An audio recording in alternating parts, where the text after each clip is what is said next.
नमस्कार, मी श्रीकांत उमरीकर. आपण पाहतात अनलायझर. लाईक करा, शेअर करा, सबस्क्राईब करा. अनलायझरचं ॲप डाउनलोड करा. आज 28 फेब्रुवारी. खरं तर मी असं सहसा सांगत नाही, पण आज सांगायची वेळ अशी की काल 27 फेब्रुवारी होतं. मराठी भाषा गौरव दिन आपण साजरा केला. त्यानिमित्ताचे विविध कार्यक्रम तुम्ही बघितलेत. कालही आम्ही त्याच्यावरती एक व्हिडिओ केलेला होता. आजचा व्हिडिओ करायचं थोडंसं कारण राजकीय आहे. ज्या मराठीचे आपण गोडवे गातो आहोत, ज्या महाराष्ट्र प्रदेशाचा आपण अभिमान सांगतो, राष्ट्र तर आम्ही महाराष्ट्र कसे आहोत असं जेव्हा म्हणतो, आपला अतिशय संपन्न असा इतिहास सांगतो. पार सातवाहन, राष्ट्रकूट, वाकाटक पासून ते आजपर्यंतचा यादवांपर्यंतचा वारकरी संप्रदायाची मोठी परंपरा सांगतो. हे सगळं सांगत असताना आज राजकीय परिस्थिती अशी होऊन बसलेली की जे महाराष्ट्रातले पक्ष होते, जे स्वतःला मराठीचा अभिमानी म्हणून घेत होते, कधी मराठीचा अभिमान म्हणायचे, कधी मराठ्यांचा अभिमान म्हणायचे सोयीप्रमाणे, त्या शब्दाचं सोयीप्रमाणे सगळे कान्हा, ओकार, मात्रा, वेलांटी बदलून घेतात. आणि हे सगळं करत असताना आज महाराष्ट्रातला प्रमुख सत्ताधारी पक्ष भारतीय जनता पक्ष आहे आणि त्याच्या विरोधातला प्रमुख पक्ष म्हणून तशा अर्थाने काँग्रेसच समोर येतो आहे. दोन्ही राष्ट्रीय पक्ष आहेत. या दोन्ही पक्षाचे महाराष्ट्राची काय आणि कशी पाळेमुळे तो स्वतंत्र विषय आहे, म्हणजे तो टीकेचा विषय नाहीये.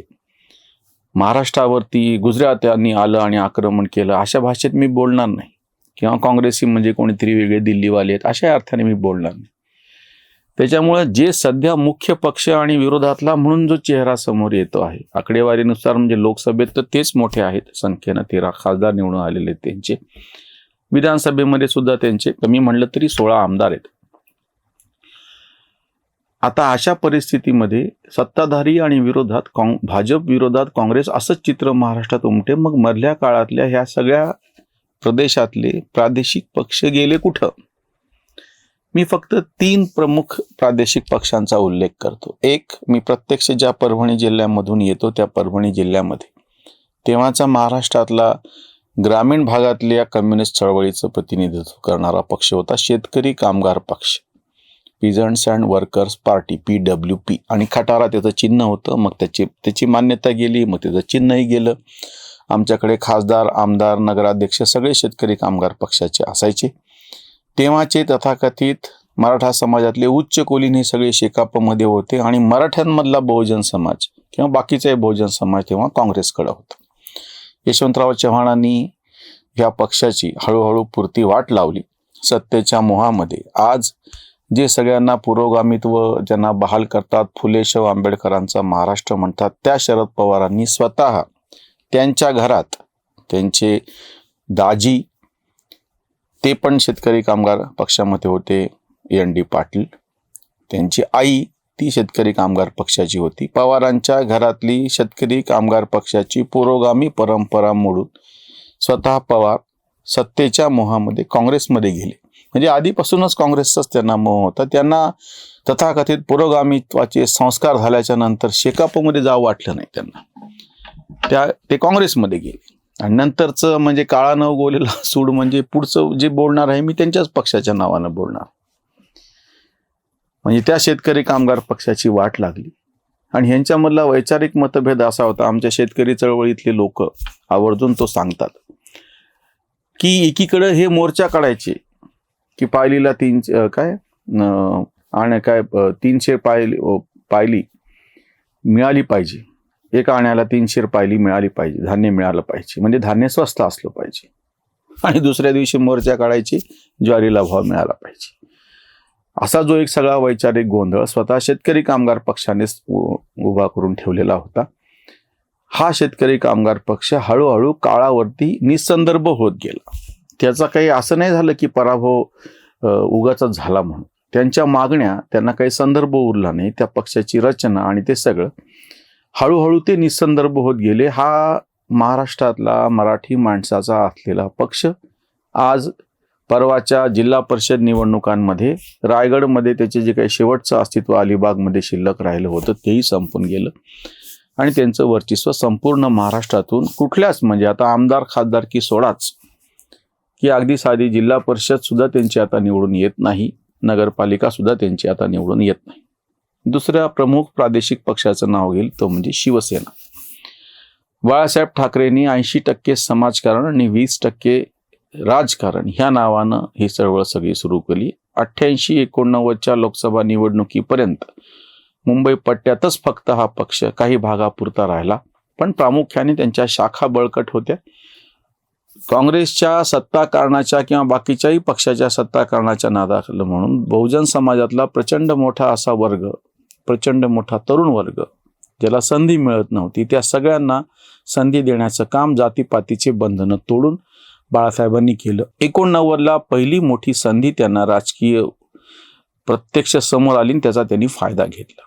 मुंबईचं सगळं सोडून, पट्टा सोडून उरलेल्या महाराष्ट्रामध्ये शिरण्याची संधी, कारण की 1986ला शरद पवार काँग्रेस म्हणजे मूळ खरं तर त्यांच्या शेतकरी कामगार पक्षाची परंपरा, गेले काँग्रेसमध्ये परत सत्तेसाठी म्हणून ते 78ला काँग्रेसमधून बाहेर पडले होते पक्ष.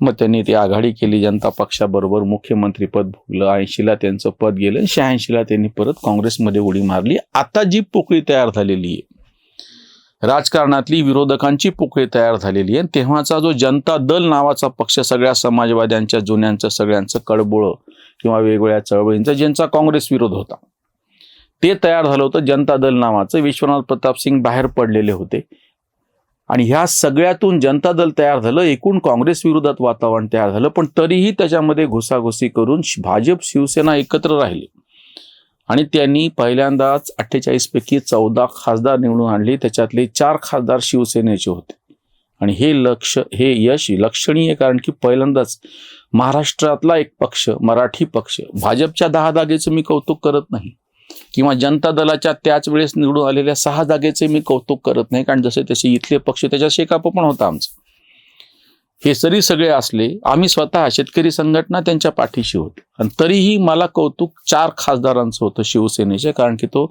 मराठी माणसाचा पक्ष होता. हा दुसरा पक्ष म्हणजे पहिला शेतकरी कामगार पक्ष, ही शिवसेना पूर्णपणे, आता तुम्ही बघा 89ची लोकसभा निवडणूक हे त्या आतापर्यंतची गोष्ट आहे. ह्या सगळ्या 36-37 वर्षामध्ये काय परिस्थिती आली, आज त्याचा एक जो भाग तुटलेला आहे, जो स्वतःला शिवसेना म्हणून घेतो आणि हिंदुत्व त्याचा मतदार आहे, ते सगळे भाजपच्या बरोबरीनं, पण आता भाजप मोठा भाऊ झालेला आहे तिकडे आणि शिवसेना जो मराठी माणसाचा पक्ष होता तो छोटा भाऊ झालेला आहे.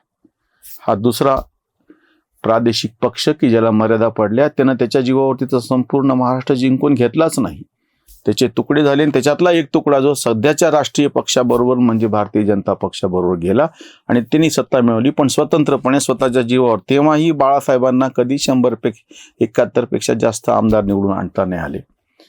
म्हणजे प्रादेशिक पक्ष म्हणून जसं शेतकरी कामगार पक्षाला संपूर्ण महाराष्ट्र जिंकता नाही आला, लक्षणीय असं राजकीय यश आकड्यात मिळवता नाही आलं.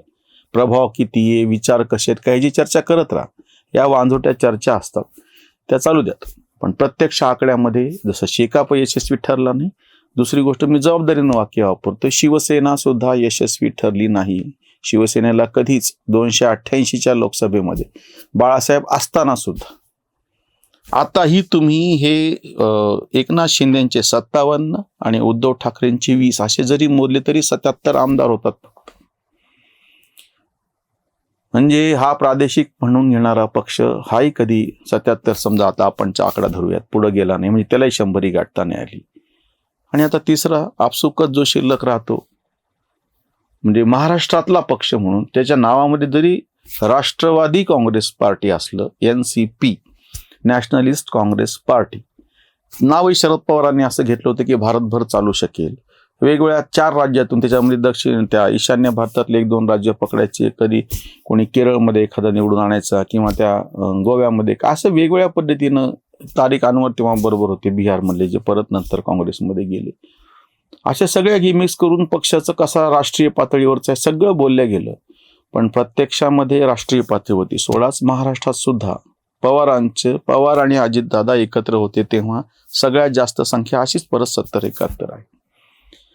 तेही शिवसेनेसारखेच अडकून बसले, त्यांनाही संपूर्ण महाराष्ट्रामध्ये स्वतःचे हातपाय स्वतःच्या जीवावर पसरता आले नाहीत, सत्ता भोगता नाही आली. आताही परत त्यांच्यातला जो तुकडा सत्ताधाऱ्यांच्या बरोबर आहे, 40 आमदार अजितदादांच्या गटाचे निवडून आलेले आहेत आणि 1 खासदार आहे. शरद पवारांचे 8 जरी पकडले तरी दोन्ही मिळून बेरीज 9 खासदार होते. त्यांच्या खासदारांचाही आकडा कधी 2 आकड्यात गेला नाही, संख्या कधी 2 आकड्यात गेली.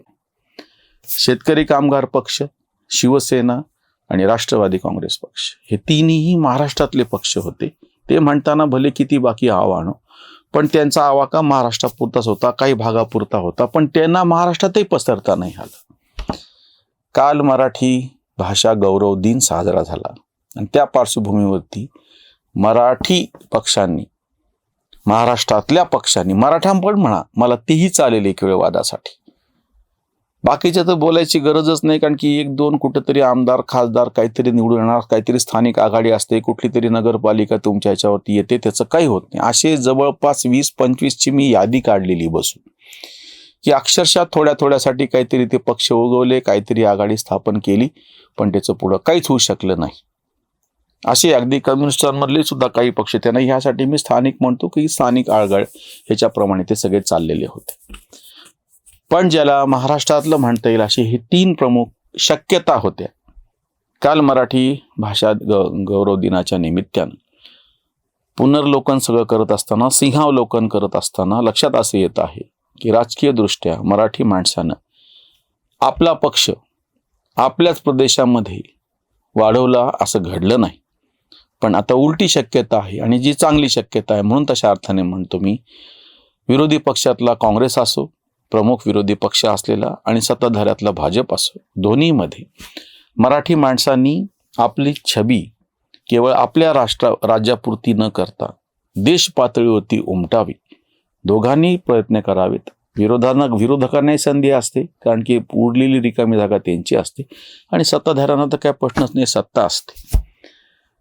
मराठी भाषा गौरव दिनाच्या निमित्ताने जर एखादं मराठी नेतृत्व प्रादेशिक पक्षातून तर पुढे येऊन त्याचा प्रभाव पडला असं झालं नाही, म्हणताना किती म्हणू, पण सत्ताधारी आणि प्रमुख विरोधी पक्ष असलेल्या काँग्रेसमधून तरी समोर येऊ आणि त्यांनी तशा अर्थाने मराठी अस्मितेला न्याय देऊ अशी आपण अपेक्षा करूया. इथेच थांबूया. धन्यवाद. जागृतीचा विधायक बुरुज